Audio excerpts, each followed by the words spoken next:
سورۃ النصر یہ 3 آیتوں پر مشتمل ہے اور مدنی ہے۔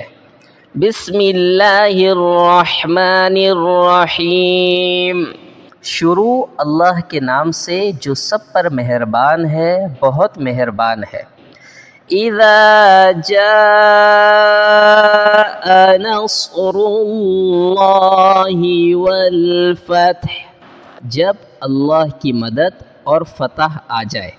اس سے مراد مکہ مکرمہ کی فتح ہے، یعنی جب مکہ مکرمہ آپ کے ہاتھوں فتح ہو جائے۔ زیادہ تر مفسرین کے مطابق یہ صورت فتح مکہ سے کچھ پہلے نازل ہوئی تھی، اور اس میں ایک طرف تو یہ خوشخبری دی گئی ہے کہ مکہ مکرمہ فتح ہو جائے گا، اور اس کے بعد عرب کے لوگ جوق در جوق دین اسلام میں داخل ہوں گے۔ چنانچہ واقعہ بھی یہی ہوا، اور دوسری طرف چونکہ اسلام کے پھیل جانے سے حضور اقدس صلی اللہ علیہ وسلم کے دنیا میں تشریف لانے کا مقصد حاصل ہو جائے گا، اس لیے آپ کو دنیا سے رخصت ہونے کی تیاری کے لیے حمد، تسبیح اور استغفار کا حکم دیا گیا ہے۔ جب یہ صورت نازل ہوئی تو اس میں دی ہوئی خوشخبری کی وجہ سے بہت سے صحابہ خوش ہوئے، لیکن حضور اقدس صلی اللہ علیہ وسلم کے چچا حضرت عباس رضی اللہ عنہ اسے سن کر رونے لگے، اور وجہ یہ بیان کی کہ اس صورت سے معلوم ہوتا ہے کہ آپ صلی اللہ علیہ وسلم کے دنیا سے تشریف لے جانے کا وقت قریب آ رہا ہے۔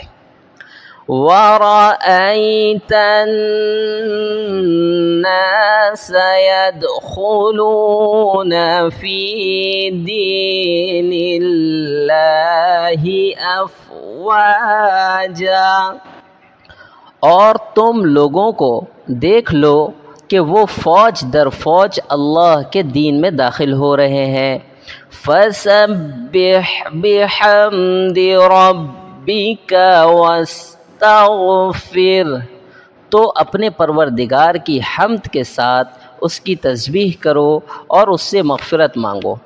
إِنَّهُ كَانَ تَوَّابًا، یقین جانو وہ بہت معاف کرنے والا ہے۔ اگرچہ آپ صلی اللہ علیہ وسلم ہر طرح کے گناہوں سے بالکل پاک اور معصوم تھے، اور اگر آپ کی شان کے لحاظ سے کوئی بھول چوک ہوئی بھی ہو تو سورہ فتح میں اللہ تعالیٰ نے اس کو بھی معاف کرنے کا اعلان فرما دیا تھا۔ اس کے باوجود آپ صلی اللہ علیہ وسلم کو استغفار کی تلقین امت کو یہ بتانے کے لیے کی جا رہی ہے کہ جب آپ صلی اللہ علیہ وسلم سے استغفار کرنے کو کہا جا رہا ہے تو دوسرے مسلمانوں کو تو اور زیادہ اہتمام کے ساتھ استغفار کرنا چاہیے۔